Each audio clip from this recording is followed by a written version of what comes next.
Yo everyone, it's Tuesday. Sorry this is so late. I've actually had so many problems with my video that I've decided to just do it again, because the program that I'm using to edit everything takes forever to load it because it's so long.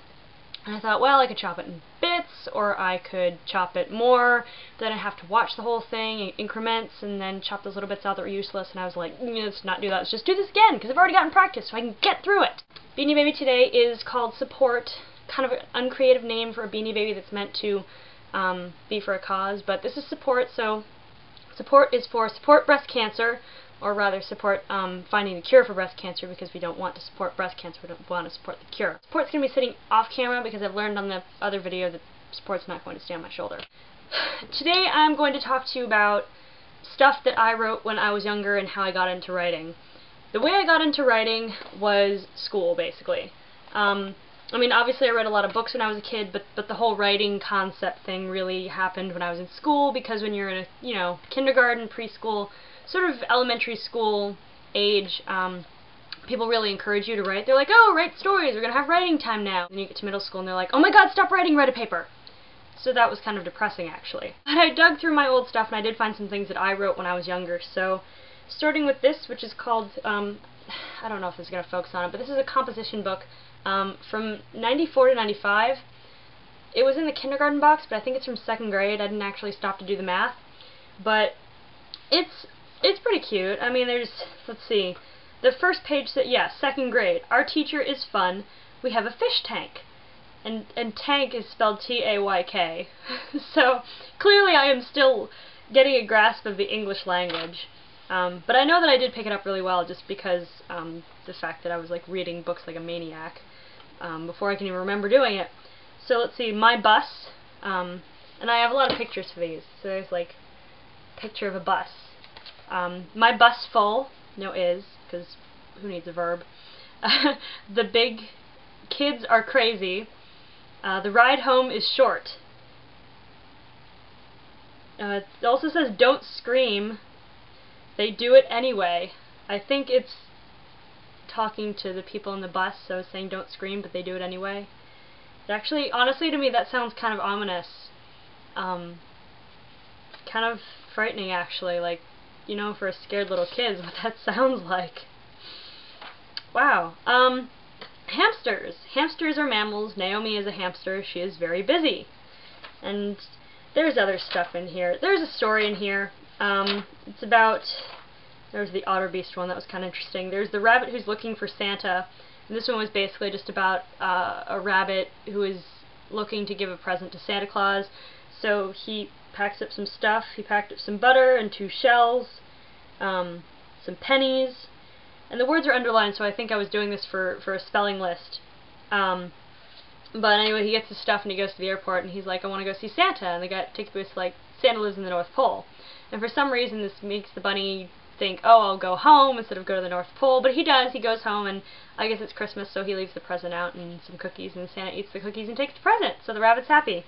But that was the story, and a lot of the things have underlined words in this, so I think this was like learning to use words in sentences, which made for some really weird stories, but I mean, they were, whatever. I was learning. I think more stuff that I did when I was a kid, I couldn't dig up anything that I had, out in like words and books and everything. I couldn't really dig up anything that I'd done in school. But I did find a few things that I did at home, which are actually more my favorite things. 2 such things are actually some sort of kids books. There's this one called Where's Mom Cat? And Mom Cat was a cat that we had, and then this book is about my sister Michaela.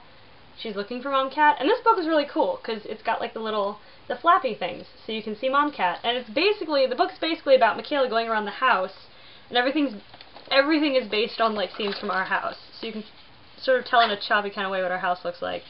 Not really. But she goes places and she's looking for Mom Cat, and you can't see because I'm flipping things. But there, here, it's the bathroom, and toilet, and the bathtub, and then Michaela's saying, no way she'd be in the bathroom, but the cat's totally in the bathtub. And the cat's got a problem being in the bathtub because the water's on, so she'd better sneak out quick. And then the other one I did was about our dog coming home when he was a puppy, so it's called Chewy Comes Home.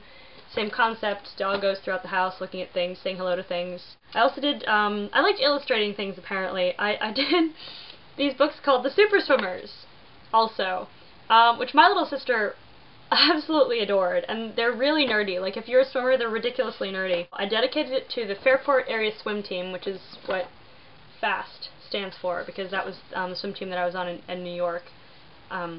Quick trivia: I was born in New York, 2 months old, moved to California, 6 years old, moved to New York, 9 years old, moved here.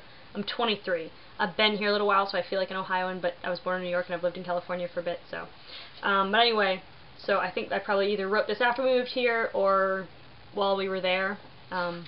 Actually, it was dedicated to the team. It's probably because we moved here already. But this story was basically about 4 girls who had superpowers based on the 4 strokes of swimming, which is butterfly, backstroke, breaststroke, and freestyle. And I never really explained how their powers have anything to do with the strokes, but they do. And this story was just basically about, it was called the Super Edition, and I think that was based off Animorphs, Megamorphs, because I was a huge Animorphs fan at the time. So it's just about them, their secret getting revealed. Like, there's a monster that comes out of the pool after practice, and they have to, you know, turn into their super cells and defeat it, which they do by flying at it. It's pretty simple, but then everybody saw them transform. And I never saw Sailor Moon, to my knowledge, but this really sounds like, I have to show you this. It really sounds like Sailor Moon, and their costumes are really kind of special. I don't know how well that's focusing in, but if you can see, yeah, they all have like F on them, probably for fast, because I was still part of that team in my brain, I guess. And then their caps have feathers on them. I don't know, but it was pretty awesome. Then there's another story about how we got our powers.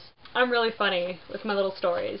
So that was more like elementary school, I think. Once I got into middle school, God, I don't know what I did in middle school, because I didn't really start writing, because I wrote fan fiction. I really got into like more heavy writing when I did fan fiction, and not that I ever really published anything except a couple bits, but I really got into fan fiction when I was in high school, because I only knew about anime when I was in high school, because Janet introduced me to anime, but I didn't know about it in middle school.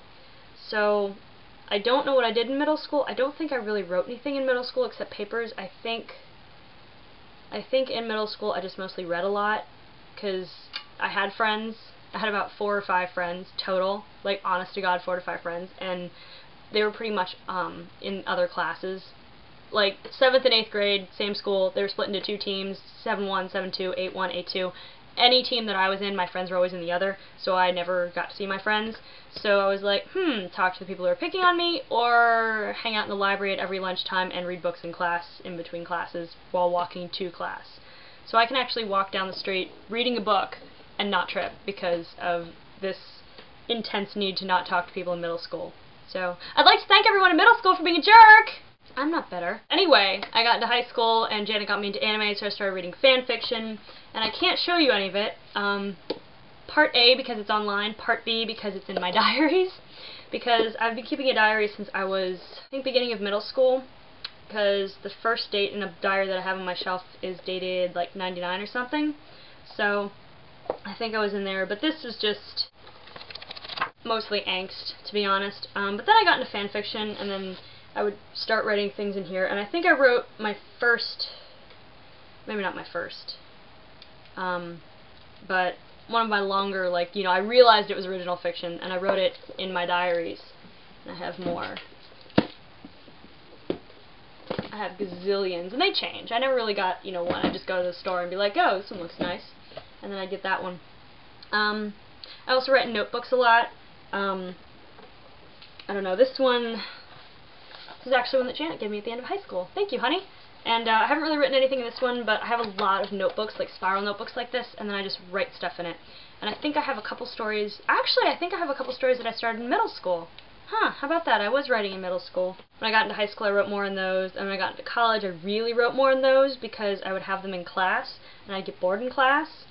So I would be like, take notes, write stories, and kiddies, stay in school, take notes, listen in class, but I wrote a lot of stories in class instead of taking notes. I'm pretty sure that covers it, just like basics. When I was a kid I'd make my own books, and then I got older and I'd write in notebooks, and then I got in on fan fiction, and then I think in college I started being like, oh, maybe I'll write original fiction, but I think it's never been something that I thought, yeah, I can totally do this and publish it, because I think in the back of my mind, once I got out of elementary school and it became clear to me that you weren't supposed to be writing for fun anymore, I think it became clear to me that author was not a viable career choice, and if you were going to do something having to do with writing, you had to do education. And that's partly why I had such a schizophrenic track record of picking a major in college. So now I'm out of college, and I honestly feel more liberated creative-wise than I have in my entire life, because I get to spend more time with my friends, like, just because I'm unemployed basically, except for, 2 part-time jobs and an internship, but I basically have more time to spend online with my friends, and I can get together with those who are in town, and then I can talk to them, and I can write, and I can go out and read books. I have time to actually read books on my own, and I feel like I'm building self-esteem and just building this idea in my head that if I really wanted to, I know this is kind of a take back on my first post, but actually I kind of would like to get published. I mean, I don't think writing books would be the only thing I'd ever want to do with my life, because even if I probably don't have official attention deficit disorder, I like to have lots of things to do, so I would probably want to do, multiple things having to do with books, like a collection of things that would bring in money, and I could do them all, and I would stay entertained, but make money, and so I think I would like to write for a living. I mean, I could get up on my own time. It would sure as hell be getting up and going outside in the cold to get anywhere. So, this is probably too long again. I'm so damn sorry. But next week I'm going to talk more about, I guess, the book that I've decided to work on. It's really fun. I've been looking at forensics books, and I have this book on police procedure and forensics, which is really awesome, that I need to read so I can write the story. But next week I'll talk about that, this thing that I'm getting into, and then tomorrow Jessie will talk, well actually today, God, I'm so sorry. Today Jessie will probably talk to you, even before I get this up, about her history with writing and all that stuff. And it'll probably be way better than mine, because I'm stupid. So sorry, you guys. Support the cure for breast cancer. That time of the year when everything's turning pink at the grocery store and everything, so, buy something to support it. It's a good cause. Save the boobies. You know you want to. Talk to you guys later. See ya. Bye.